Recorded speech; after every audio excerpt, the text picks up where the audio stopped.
નમસ્કાર દર્શક મિત્રો, @ગુજરાતમાં આપનું સ્વાગત છે। ભારતના સૌથી વિકસિત રાજ્યોમાંના એક ગુજરાતમાંથી એક ખૂબ જ ચિંતાજનક સમાચાર સામે આવ્યા છે। આ સમાચાર ખરેખર ચિંતાજનક એટલા માટે છે કારણ કે તે શિક્ષણ જગતની સાથે સંકળાયેલું છે। એનો મતલબ કે બાળકોના ભવિષ્યને લઈને પણ ચિંતા ઉપજાવે તેવા સમાચાર છે, કારણ કે એવા અહેવાલો સામે આવ્યા છે કે ભારતના કેન્દ્રીય શિક્ષણ મંત્રાલય દ્વારા જાહેર રિપોર્ટને ટાંકીને એવું કહેવાયું હતું કે સમગ્ર દેશમાં ગુજરાત રાજ્યનો સમાવેશ શિક્ષણ ક્ષેત્રે લો પરફોર્મિંગ સ્ટેટ્સમાં થાય છે, જેમાં એવું પણ સામે આવ્યું છે કે ગુજરાતના બાળકો ભાષા, ગણિત અને વિજ્ઞાન જેવા વિષયોમાં વિદ્યાર્થીઓનું પ્રદર્શન એક ગંભીર સમસ્યા બની ગઈ છે, કારણ કે તે રાષ્ટ્રીય સરેરાશ કરતાં પાછળ છે અને આના પાછળ ઘણા બધા કારણો હોઈ શકે છે। પરંતુ એવા રિપોર્ટ સામે આવ્યા છે કે national council of education research and training એટલે કે NCEITના આ રિપોર્ટ અનુસાર પરખ રાષ્ટ્રીય સર્વેક્ષણ 2024ના પરીક્ષણ બાદ એક રિપોર્ટ સામે આવ્યો હતો અને આ સંસ્થાના આ લેટેસ્ટ રિપોર્ટ પ્રમાણે શાળાકીય શિક્ષણના સંખ્યાબંધ માપદંડોમાં ગુજરાતની શાળાઓમાં ભણતા વિદ્યાર્થીઓનો દેખાવ રાષ્ટ્રીય સરેરાશ કરતાં નબળો હોવાનું સામે આવ્યું હતું। આ ભારતનો એક રાષ્ટ્રીય સ્તરનો વિદ્યાર્થી મૂલ્યાંકન માટેનો સર્વે હોય છે, જે દેશની શાળાકીય શિક્ષણ સિસ્ટમના મૂલ્યાંકન અને દેખરેખ માટે ડિઝાઇન કરાયો છે અને આ રિપોર્ટને નિષ્ણાંતો ખૂબ જ ચિંતાજનક ગણાવી રહ્યા છે। જો કે દર વર્ષે રાજ્યમાં અનેક સરકારી શાળાઓ બંધ થવાના કેટલાય કિસ્સા નોંધાઈ ચૂક્યા છે, જ્યારે કેટલીક એવી હોય છે કે જે એક શિક્ષક વડે ચાલતી હોય છે। આ સિવાય કેટલીક સ્કૂલોમાં પાયાની માળખાગત સુવિધાઓ પણ નથી હોતી। એક અહેવાલ એવા સામે આવ્યા છે મીડિયામાંથી કે ગુજરાતમાં 31 ડિસેમ્બર 2024ની સ્થિતિએ 327 જેટલી પ્રાથમિક શાળાઓ માત્ર એક જ ઓરડાવાળી હતી, જેની સંખ્યા ગત વર્ષે 327 હતી અને ગુજરાતની ઘણી બધી શાળાઓમાં માળખાગત સુવિધાઓનો પણ અભાવ હોય છે। કેટલીક શાળાઓમાં તો યોગ્ય વર્ગખંડનો પણ અભાવ હોય છે। આના કારણે વિદ્યાર્થીઓ માટે અભ્યાસ કરવું એ મુશ્કેલ બની જતું હોય છે। વધુમાં ઘણી બધી શાળાઓમાં તો પુસ્તકાલયો, પ્રયોગશાળાઓ તેમજ ઇન્ટરનેટ જેવી સુવિધાઓનો પણ અભાવ હોય છે, જે વિદ્યાર્થીઓ માટે ખૂબ જ જરૂરી હોય છે। આના સિવાય ડિસેમ્બર 2023ની સ્થિતિ પ્રમાણે રાજ્યમાં 1606 જેટલી શાળાઓ એવી હતી કે જેમાં માત્ર એક જ શિક્ષક હતા, એટલે કે ગુજરાતમાં શિક્ષકોની અછત એ એક મોટી સમસ્યા બની ગઈ છે। આના કારણે વિદ્યાર્થીઓને યોગ્ય શિક્ષણ પૂરું પાડવામાં પણ મુશ્કેલ પડી રહી છે।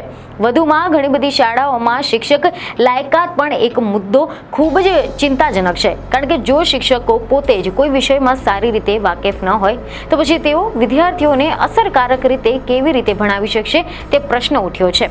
વધુમાં એક મીડિયામાંથી એક અહેવાલ એવા પણ સામે આવ્યા છે કે શિક્ષણ મંત્રી કુબેર ડિંડોરે વિધાનસભા ગૃહમાં પાછલા 2 વર્ષમાં શિક્ષકોની ઘટનો સામનો કરતી સ્કૂલોની સંખ્યા વધી રહી હોવાની બાબતને સ્વીકારતા તેમના કેટલાક કારણો અંગે પણ વાત કરી હતી અને તેના માટે શિક્ષકોની પસંદગીની જગ્યાએ બદલીના મુદ્દાને મુખ્યપણે કારણભૂત ગણાવ્યો હતો।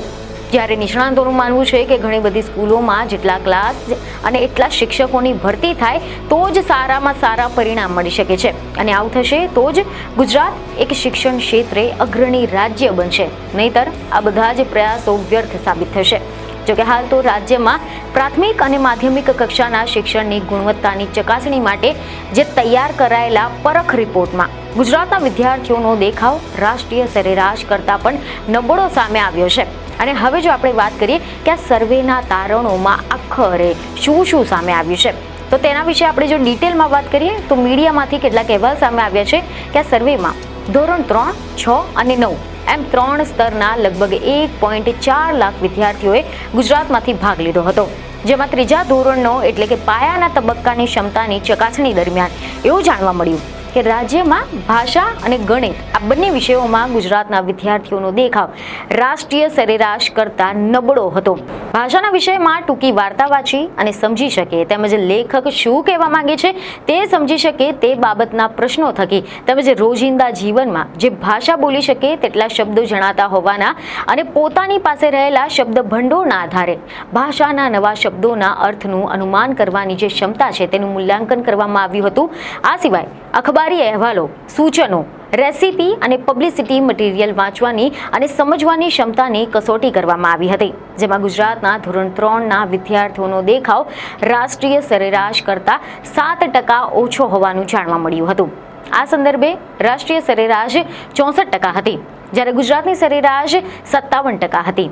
આ સિવાય ધોરણ 3ના વિદ્યાર્થીઓની ગણિતના વિષયમાં જે ક્ષમતા ચકાસવા માટે જુદા જુદા 12 જેટલા માપદંડો નક્કી કરવામાં આવ્યા હતા, જેમાં 99 સુધીના આંકડાને ઉતરતા અને ચડતા ક્રમમાં ગોઠવવા માટે અને 2 આંકડાના સરવાળા અને બાદબાકી સહિતના સવાલો સામેલ હતા, જેમાં ગુજરાતના વિદ્યાર્થીઓની સરેરાશ 52% સરેરાશી હતી, જે 60%ની રાષ્ટ્રીય સરેરાશ કરતાં 8% ઓછી હતી.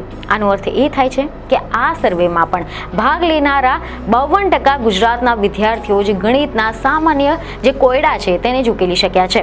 આવી જ રીતે ધોરણ 6માં પણ ગુજરાતના વિદ્યાર્થીઓની સરેરાશ સર્વેમાં સામેલ કરાયેલા તમામ વિષયોમાં રાષ્ટ્રીય સરેરાશ કરતાં ઓછી રહેવા પામી હતી. ધોરણ 6ના વિદ્યાર્થીઓ માટે ભાષા અને ગણિત ઉપરાંત આપણી આસપાસનું જે વિશ્વના જે મથાળા છે તેના હેઠળના સામાન્ય પ્રશ્નો વિદ્યાર્થીઓને પૂછવામાં આવ્યા હતા, જેમાં આપણી આસપાસના કુદરતી વસ્તુઓના અવલોકન અને ઓળખ, આપણી આસપાસની સંસ્થાઓમાં કામકાજની સમજ, માનવ નિર્મિત અને કુદરતી સિસ્ટમોની ઓળખ કરવાની ક્ષમતા વગેરે અંગેના પ્રશ્નો સામેલ હતા. હવે જો આપણે વાત કરીએ ધોરણ 6ની, કે તેમાં ભાષાના વિષયમાં ગુજરાતના વિદ્યાર્થીઓની સરેરાશ 51% હતી, જ્યારે 57%ની રાષ્ટ્રીય સરેરાશ કરતાં ઓછી હતી. આ સિવાય ગણિતના વિષયમાં ધોરણ 6ના સ્તરે રાષ્ટ્રીય સરેરાશ 46% હતી, જ્યારે એની સામેની બાજુએ રાજ્યની સરેરાશી જે છે જે 40% હતી. આ ઉપરાંત આપણી આસપાસનું વિશ્વ આ વિષયમાં 49%ની રાષ્ટ્રીય સરેરાશની સામે ગુજરાતની સરેરાશ 45% હતી. આ સર્વેમાં ધોરણ 9ના વિદ્યાર્થીઓને ભાષા, ગણિત, વિજ્ઞાન અને સામાજિક વિજ્ઞાન આ બાબતના પ્રશ્નો પૂછવામાં આવ્યા હતા, જે તમામમાં ગુજરાતના વિદ્યાર્થીઓની સરેરાશ રાષ્ટ્રીય સરેરાશ કરતાં નબળી હોવાનું સામે આવ્યું છે. ભાષાના વિષયમાં 54%ની રાષ્ટ્રીય સરેરાશની સામે ગુજરાતની સરેરાશ 50% હતી, જ્યારે ગણિતમાં 37%ની રાષ્ટ્રીય સરેરાશ સામે ગુજરાતની સરેરાશ 32% હતી. વિજ્ઞાનમાં રાષ્ટ્રીય સરેરાશ 40% હતી, જેની સામે ગુજરાતની સરેરાશ 38% હતી. સામાજિક વિજ્ઞાનના વિષયમાં રાષ્ટ્રીય સરેરાશ 40% હતી, જેની સામે ગુજરાતની સરેરાશ 37% હતી.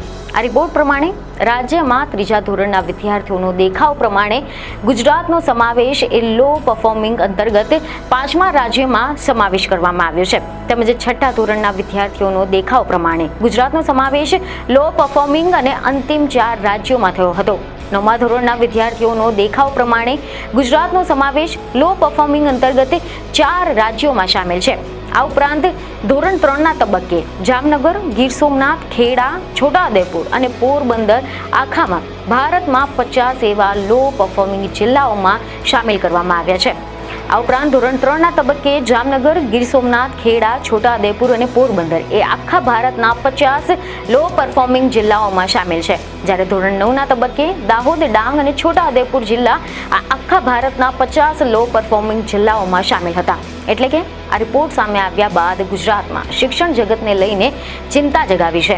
આ બધાના ઘણા બધા પાછળ જે કારણો છે તેને જોતા એ સ્પષ્ટ થાય છે કે ભાષા, ગણિત અને વિજ્ઞાન જેવા વિષયોમાં ગુજરાતના વિદ્યાર્થીઓ રાષ્ટ્રીય સરેરાશ કરતાં નબળા પ્રદર્શન કરે છે. તેના ઘણા બધા કારણો છે, જેથી હવે સરકાર અને શિક્ષણ વિભાગે આ મુદ્દાઓને સંબોધિત કરવાના અને ઉકેલો શોધવાની જરૂર છે. તો હવે આ વિષય પર તમારું શું કહેવું છે તમને કમેન્ટમાં જરૂરથી જણાવો. બીજને ખબર સાથે ફરી મળીશું. ધન્યવાદ.